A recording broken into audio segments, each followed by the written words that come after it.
They say confession is good for the soul. After 23 years behind bars and another 8 walking free with ghosts on my shoulders, I'm finally ready to tell the truth. My name is Marcus Tank Williams, and I was a shot caller for the Peckerwood gang in California's most notorious prisons. For decades, I watched as the world painted John Stinson as some kind of prison emperor, the man whose word was law from San Quentin to Pelican Bay. But that story, it's bullshit. Pure, grade A bullshit. I met Stinson in 1987 at Corcoran State Prison. I was 24, fresh off a manslaughter conviction, and dumb enough to think I understood how the system worked. The white boys took me in quick. I was 6'4", 240, and had hands that could crack skulls like walnuts. They called me Tank for obvious reasons, and within 6 months, I was running protection rackets and settling disputes for the Peckerwoods. Stinson was already a legend by then. Guards whispered his name, like he was the devil himself. Inmates from every race respected the boundaries he supposedly set. New fish came in believing that one word from John Stinson could mean life or death. Hell, even I believed it at first. The first time I saw him, he was sitting in the yard, surrounded by his usual crew. Gray hair slicked back, cold blue eyes that seemed to see everything. He had this way of nodding, just once, that made grown men tremble. When he spoke, his voice was barely above a whisper, but every ear in a 50-foot radius tuned in like he was broadcasting the word of God. Tank, one of my cellies, a lifer named Jimmy Crow Patterson, told me that first week, "You see that man over there? That's John Stinson. He runs this whole goddamn state from behind these walls. Mexicans, blacks, even the Aryan Brotherhood, they all answer to him somehow." I watched Stinson for months, trying to figure out his magic. He never seemed to get into conflicts, never had to prove himself.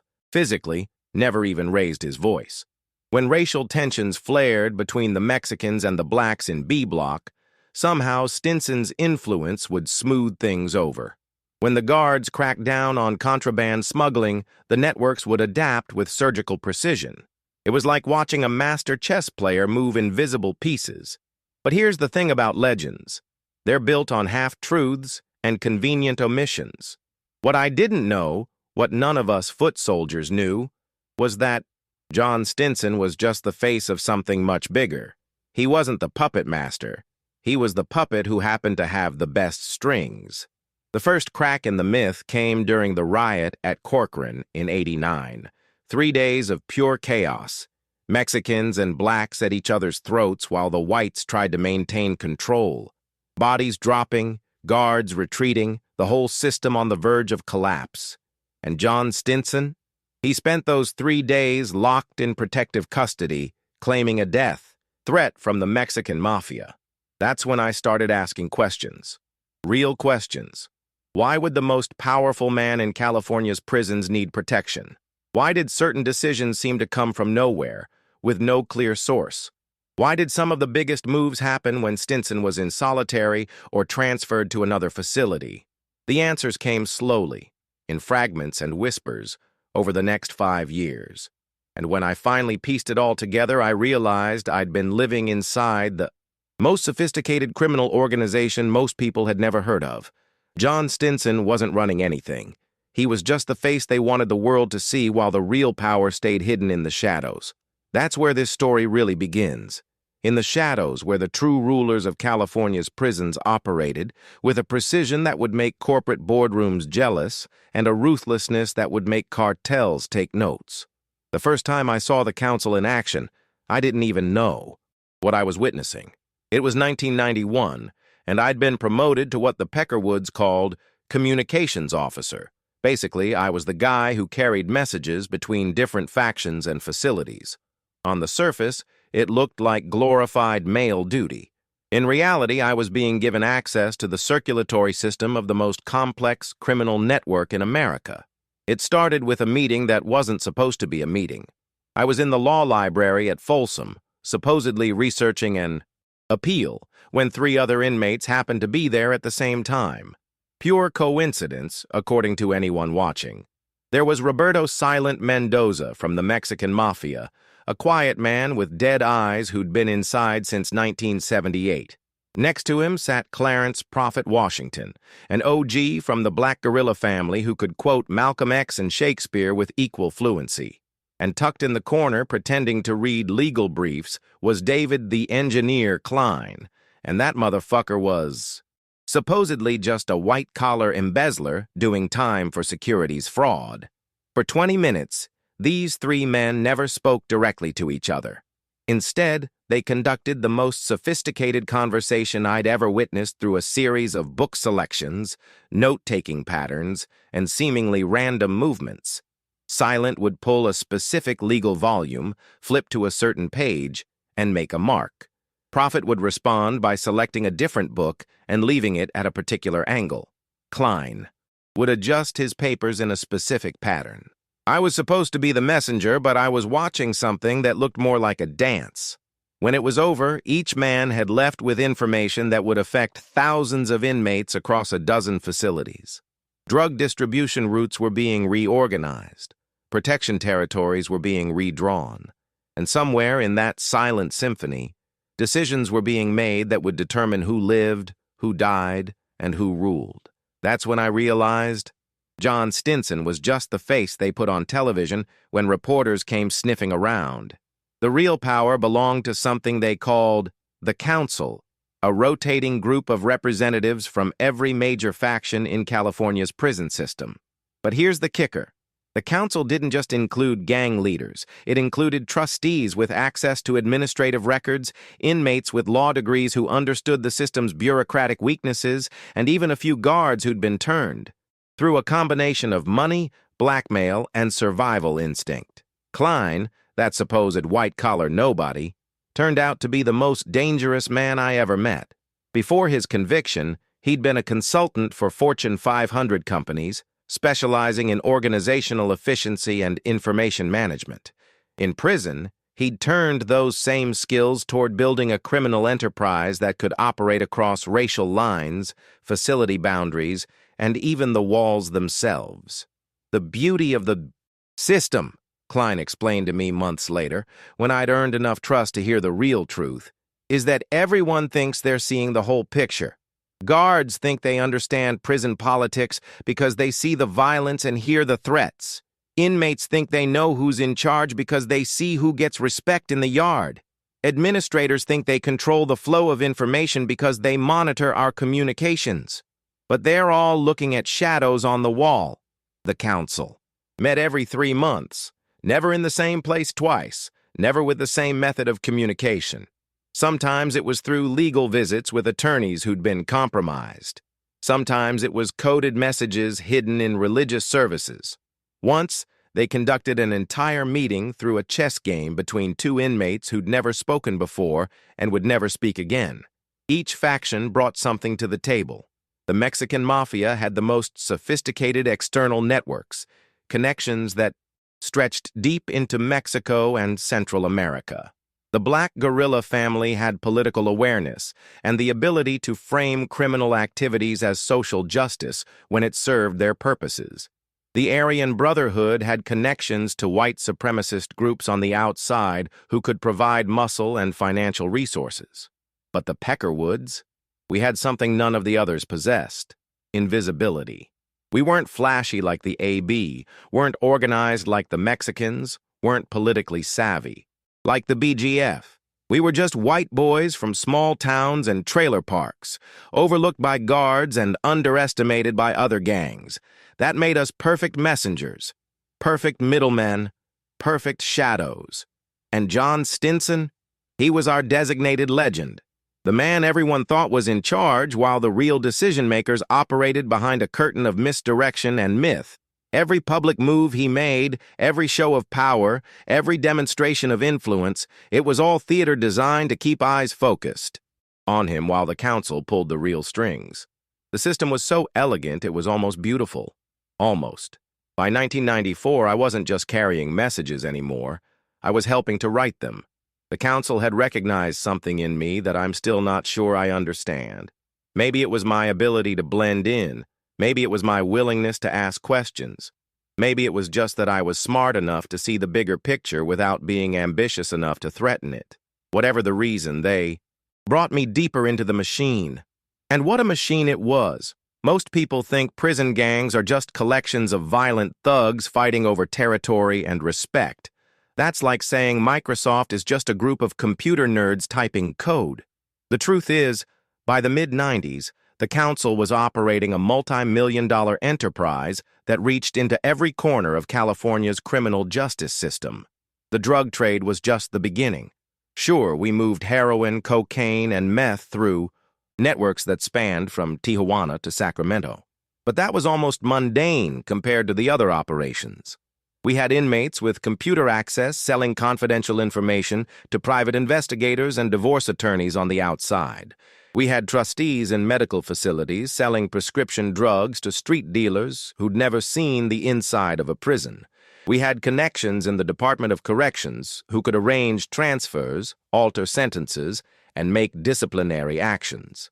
Disappear for the right price. The most profitable operation, though, was something Klein called insurance. It worked like this. Successful criminals on the outside, drug dealers, organized crime figures, white-collar executives facing indictment, would pay monthly premiums to guarantee their safety if they ever ended up inside. The council maintained detailed files on thousands of potential inmates, tracking their crimes, their enemies, their vulnerabilities. When one of our clients got arrested, we'd already have their protection arranged, their cell assignments optimized, and their potential threats neutralized. John Stinson was the perfect frontman for this operation because he genuinely didn't know how most of it worked. His job was to be visible, to take meetings with other gang leaders, to make the kinds of dramatic gestures that fed his legend while the real business happened in the margins. When a reporter or documentary crew wanted to understand prison power dynamics, they'd interview Stinson and come away convinced they'd met the man behind the curtain. In reality, they'd been talking to the curtain itself. The genius of the system was its compartmentalization. Each member of the council only knew their piece of the puzzle. Silent Mendoza understood the drug networks, but had no idea about the information sales. Prophet Washington knew about the political connections, but was kept in the dark about the financial operations. Even I, after years of carrying messages and facilitating meetings, only understood maybe 60% of what was really happening. Klein was the only one who saw the full picture, and that terrified me. Not because he was violent. He never raised his voice, never made threats, never even seemed angry. But because he understood that every person in the system, from the newest fish to the most respected OG, was just another variable in his equation. We were all expendable, replaceable, optimizable. The closest I ever came to understanding the scope of the operation was during what we called the Riverside Incident in 1995. A mid-level Mexican mafia leader named Carlos Puppet Herrera had been skimming from drug profits and planning to testify against several council operations in exchange for a reduced sentence. The traditional response would have been a contract killing, violent, public, and designed to send a message to anyone else considering cooperation. Instead, Klein orchestrated something that looked like a series of unrelated bureaucratic failures. Herrera's protective custody request got lost in paperwork. His cell assignment was changed at the last minute due to a computer error. His commissary privileges were suspended for a rule violation that happened to another inmate with a similar name. His mail was delayed because of a misdelivered address change form. Each individual action was minor, defensible, and appeared to be the result of normal administrative incompetence. But taken together, they created a situation where Herrera found himself alone, vulnerable, and exactly where the council needed him to be. When he died in what looked like a random prison fight, the investigation focused on the immediate participants and missed the symphony of small manipulations that had made it possible. That's when I realized we weren't just running a criminal organization. We were running a shadow government that operated parallel to the official prison system with its own laws, its own enforcement mechanisms, and its own version of justice. And like any government, It required citizens who believed in its legitimacy and institutions that could outlast any individual leader. John Stinson wasn't the emperor of California's prisons. He was just the face on the currency while the Federal Reserve operated in the shadows. Everything started unraveling in 1998, though it took me 2 more years to understand what was happening. The first sign was subtle. Klein missed a communication window. For 4 years, he'd never been late, never missed a signal, never failed to respond to a coded message. His precision was legendary among the council members. So when he didn't show up for what should have been a routine information exchange, we all felt it like a missed heartbeat. The official story was that Klein was in administrative segregation for threatening a guard. But I'd been watching Klein for years, and threatening anyone, especially a guard, would have been completely out of character. The man could manipulate people into doing what he wanted while making them think it was their own idea. Violence was beneath him, unnecessary, inefficient. 3 weeks later, I found out the truth through channels I can't reveal even now. Klein hadn't threatened anyone. He'd been transferred to a federal facility as part of a cooperation agreement. The engineer, the man who'd built the most sophisticated criminal network in the American prison system, had decided to tear it all down. At first, I thought it was impossible. Klein had designed the council to be immune to exactly this kind of betrayal. No single person, including himself, had enough information to destroy the entire operation. The compartmentalization that had protected us for years should have protected us from Klein himself. But I'd underestimated the very thing that made Klein so dangerous in the first place. His ability to see patterns that others missed. While the rest of us had been focused on our individual roles, he'd been mapping the relationships between all the pieces. He didn't need to know every detail of every operation. He just needed to understand the connections well enough to show federal investigators where to look. The council had always known this day might come. That's why they'd created the Stinson mythology in the first place. To have someone who could take the fall while the real power structure remained hidden. But Klein wasn't interested in feeding the ewe. Fed's another scapegoat. He was offering them something much bigger, the chance to understand how power actually worked behind bars. The investigation that followed was unlike anything I'd ever seen. Instead of the usual pattern of arrests, indictments, and trials, this was a slow-motion dissection. Federal agents would arrest low-level operatives and flip them with evidence that could only have come from someone with Klein's overview of the system. Each arrest led to 3 more, each cooperation. Agreement revealed connections that had been invisible for years. John Stinson, predictably, was one of the first to fall. The man who'd been portrayed as the ultimate prison power broker was charged with a handful of relatively minor offenses: conspiracy to distribute drugs, money laundering, racketeering, nothing that reflected the scope of power he was supposed to wield, because he didn't wield that power. He never had. The real devastation came when they started arresting people on the outside. Lawyers who'd been passing messages, guards who'd been providing information, administrators who'd been altering records. The network Klein had built reached much further beyond prison walls than any of us had realized. Every arrest revealed another layer of corruption, another connection, another carefully constructed vulnerability that was now being exploited by the very system that had created it. I managed to avoid prosecution by staying small, staying quiet, and having just enough plausible deniability about my role in the larger operations. But I watched as dozens of men I'd worked with for years disappeared into federal custody, their lives destroyed by their association with something they'd never fully understood. The irony wasn't lost on me. Klein had built a system designed to operate in the shadows, immune to traditional law enforcement techniques. Then he'd destroyed it using those same shadows, revealing just enough to cripple the network while keeping most of its secrets buried with the men who'd carried them. By 2001, the council was history. The drug networks had been dismantled. The information operations had been exposed. The financial systems had been frozen and seized. A few old-timers still whispered about the glory days when a few smart men could run the entire California prison system from behind the scenes. But those days were over. John Stinson served 8 more years before being paroled to a halfway house in Bakersfield. Last I heard, he was working at an auto parts store and living in a studio apartment, still carrying the reputation of a man who'd once ruled thousands of inmates from coast to coast. The legend lived on even as the man behind it faded into obscurity. As for Klein, he served his cooperation agreement and disappeared into witness protection.